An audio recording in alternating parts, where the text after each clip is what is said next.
حضرت عبداللہ بن عمر رضی اللہ تعالیٰ عنہ سے مروی ہے کہ رسول اللہ صلی اللہ علیہ وآلہ وسلم نے فرمایا، مسلمان مسلمان کا بھائی ہے، نہ اس پر خود ظلم کرتا ہے اور نہ اسے کسی کے سپرد کرتا ہے، اور جو شخص اپنے بھائی کی ضرورت پوری کرنے میں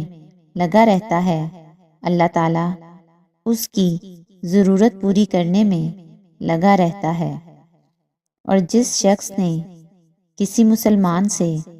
کسی تکلیف کو دور کیا، اللہ تعالیٰ اس سے قیامت کی تکالیف میں سے کسی تکلیف کو دور کر دے گا۔ اور جس شخص نے کسی مسلمان کی پردہ پوشی کی،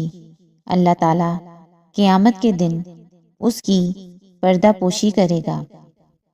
حضرت معاذ بن جبل رضی اللہ تعالیٰ عنہ سے مروی ہے، رسول اللہ صلی اللہ علیہ وآلہ وسلم نے فرمایا، جو بھی شخص یہ گواہی دیتے ہوئے مرتا ہے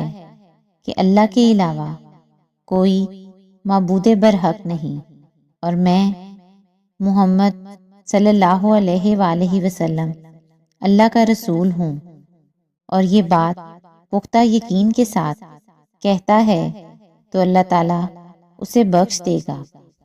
حضرت انس رضی اللہ تعالیٰ عنہ کہتے ہیں کہ رسول اللہ صلی اللہ علیہ وآلہ وسلم نے فرمایا، 3 عادتیں میری امت میں ہمیشہ رہیں گی: حسب نسب میں ایک دوسرے پر فخر کرنا، نوحہ خوانی اور ستارہ پرستی۔